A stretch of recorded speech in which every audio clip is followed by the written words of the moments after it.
Qui aurait cru que dans la peau d'une simple orange se cachait tout un monde de chimie? C'est fascinant.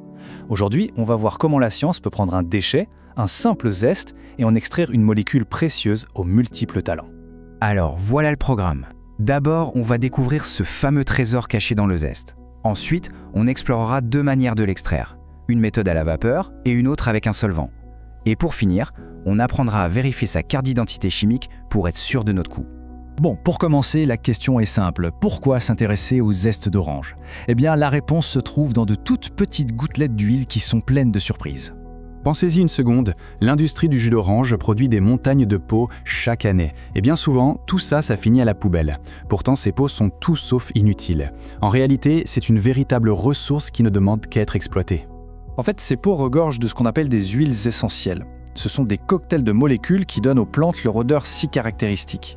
Elles sont incroyablement concentrées. Il faut parfois des tonnes de végétaux pour produire un seul petit litre d'huile. Et dans l'huile essentielle d'orange, la grande star, c'est une molécule qui porte bien son nom, le limonène. C'est elle la responsable de cette odeur d'agrumes qu'on reconnaît entre mille.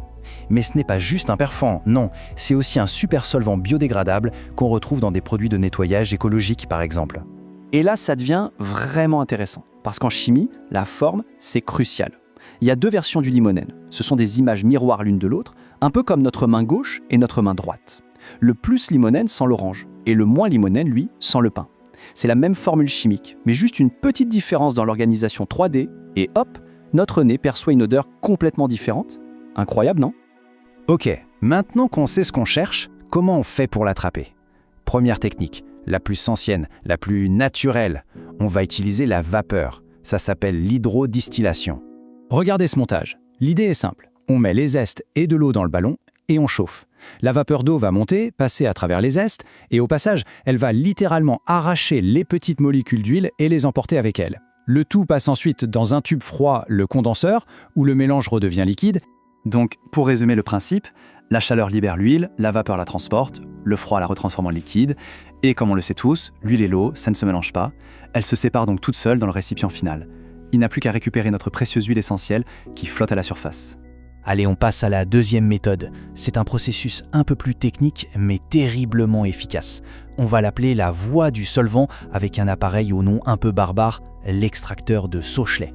Et ce schéma montre toute l'ingéniosité du système. L'idée, c'est de faire circuler en boucle une petite quantité de solvant, comme du cyclohexane. Ce solvant va laver les zestes encore et à chaque passage, il va se charger un peu plus en limonène.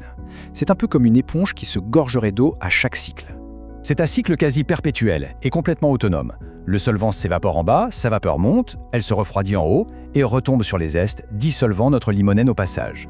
Une fois que le petit réservoir est plein, un siphon malin renvoie tout le liquide enrichi dans le ballon de départ et la boucle est bouclée, le cycle recommence encore et encore, concentrant toujours plus notre extrait. Alors, pour résumer, on a deux approches. L'hydrodistillation, c'est simple, ça utilise juste de l'eau, c'est la méthode douce. Le Sochelet, c'est plus complexe, mais c'est un monstre d'efficacité qui concentre le produit tout seul. Le choix entre les deux dépend vraiment de ce qu'on cherche à extraire et des moyens dont on dispose. Super, on a notre huile. Mais comment être absolument sûr que c'est bien du limonène? Et surtout, qu'il est pur? C'est là que le vrai travail de détective chimique commence. On sort la loupe et les instruments de mesure. Pour vérifier l'identité et la pureté de notre huile, on va utiliser toute une série de tests. Polarimétrie, réfractométrie, spectroscopie infrarouge et chromatographie. Chaque technique va nous livrer un indice et en les recoupant tous, on aura notre preuve. Ce premier chiffre, c'est une vraie signature. C'est ce qu'on appelle le pouvoir rotatoire. On utilise un polarimètre, une machine qui fait passer un rayon de lumière polarisé à travers notre huile. Le plus limonène a cette propriété unique de dévier cette lumière d'exactement plus 106 degrés. Si on tombe sur cette valeur, c'est un excellent début. Et voici notre deuxième indice capital, l'indice de réfraction. Ça mesure à quel point la lumière est ralentie quand elle traverse notre huile. C'est un peu le même phénomène qui fait qu'une paille a l'air cassée dans un verre d'eau. Pour du limonène pur, à 20 degrés, la valeur attendue, c'est 1,475, très précisément. Et ce qui est génial avec cette technique, c'est qu'elle est hyper sensible. La moindre petite impureté dans notre échantillon, même une trace, et hop, le chiffre change. C'est donc un indicateur de pureté redoutable. Si on a la bonne valeur, c'est que notre extraction est probablement une réussite. Et ça, mes amis, c'est carrément l'empreinte digitale de la molécule. Un spectre infrarouge nous montre comment les différentes liaisons chimiques à l'intérieur de la molécule se mettent à vibrer. Chaque pic, chaque creux correspond à une vibration bien précise. Si le spectre de notre échantillon est identique à celui-ci, alors il n'y a quasiment plus de doute, on a bien du limonène. Et pour le contrôle final, on a la CCM. Imaginez une ligne de départ sur une petite plaque. On y dépose une goutte de notre huile.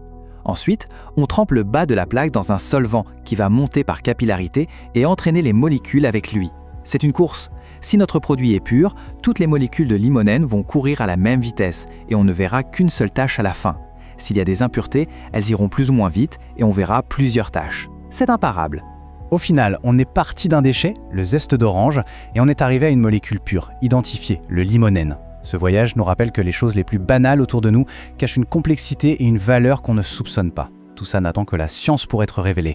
Et ça pose une question, combien d'autres secrets comme celui-ci dorment encore dans la nature qui nous entoure ?